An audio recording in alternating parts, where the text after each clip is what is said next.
Hi, Nigel Baker from Arch Capital here, and today I just want to run through the quarterly market update and run through some slides and some data about what's going on in the world and what to expect from your portfolio performance. So if we jump straight into it, what we're going to see here is the obviously at the end of the quarter we're talking about, end of September quarter. Here's the Australian stock market for the last year. It's actually been pretty positive. Surprisingly, maybe, not that we try to forecast, but if we looked at what was going on in the world and wound the clock back 6 months or a year, to think that we've had sort of a positive year so far. There's been a bit of wobble obviously recently, not too bad, probably better than what most people would have expected 6 months ago. If we go through now to other markets, we've seen the developed world up 21.5%. Again, as we look at our portfolio reports, a lot of that performance is coming from global shares. USA up 20.6%, Europe up 28.4%, and Japan up 25.4%. So quite surprising results really, given what's been going on in the world with interest rates and inflation, and obviously now some more conflict in the Gaza Strip on top of the Ukraine conflict.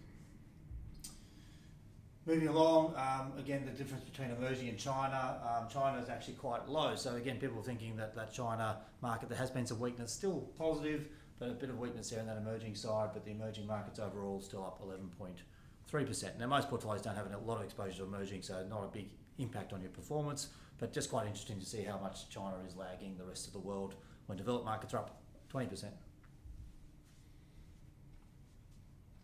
Now one thing obviously is what's putting pressure on homeowners and mortgage rates is this increase in government bond yields, which is effectively the interest rate, and we're now seeing those bond yields continue to rise.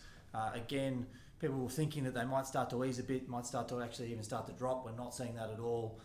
So we're seeing these bond yields increase, and now at long-term highs here, interest rates we haven't obviously seen for a long period. And obviously that's putting a lot of pressure on the economy and starting to see some issues coming through. But in terms of stock market returns, haven't seen that affect returns too much just yet. The inflation forecast, we see that peak in sort of December 22, where the number got pretty scary, up to around 8%. Reserve Bank started really increasing rates, as we know. We've now seen that inflation forecast come down a bit and actually seeing it getting down to around maybe heading towards that 4% level. So much more, I suppose it's still higher than what we were used to, but getting into a more reasonable number. So that's a good sign for everyone, for cost of living pressure and investors as well. Now the RBA cash rate, this is a month out of date now, but 4.1% didn't change in October. So we've seen that plateau out now. There's been a change of governor, of course, as well. We've seen the rates ease at 4.1%. Looks like that's where they're steadying. Could go up still from here, we don't know. But it's unlikely we're going to see it go from 4.1%, for example, to 7%. But we're seeing maybe that as they talk about that cycle peaking and where we're at in that cycle. So again, a good sign for investors, a good sign for mortgage holders.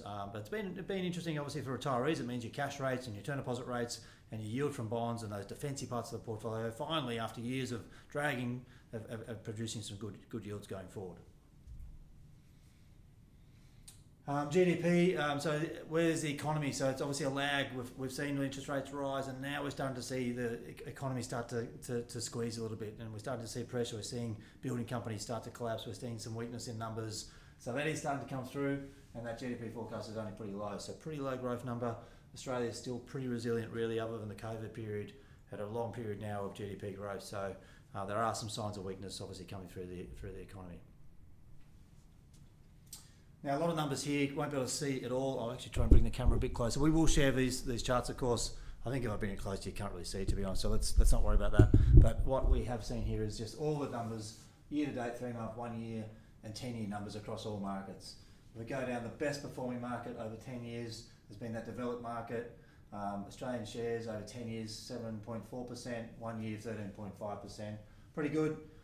International markets have outperformed Australian shares in the last year, 21.6%. So about 6% outperformance in international, but Australian shares still a pretty good number, still pretty good numbers we're seeing there. So positive. What's dragging portfolios, of course, is we're seeing that lag.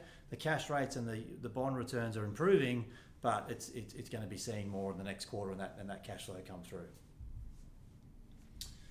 So that's where we're at. Again, Australian market's pretty strong. The last 3 months has been a bit negative though, so you will have seen that little dip, but really over a year, really good story. Looking at your portfolio performance, you'll see that those performance numbers have been pretty good. We do benchmark it all against industry averages, some of the industry funds and things like that, so we're happy to share some of those data as well Our investment committee goes through that and constantly reviews and wants to make sure we're benchmarking to the market, but also we're keeping up to date with any other changes. So thanks for listening in. There might be lots of questions as you get your reports. And if there are any questions, of course, please always call me or one of the team.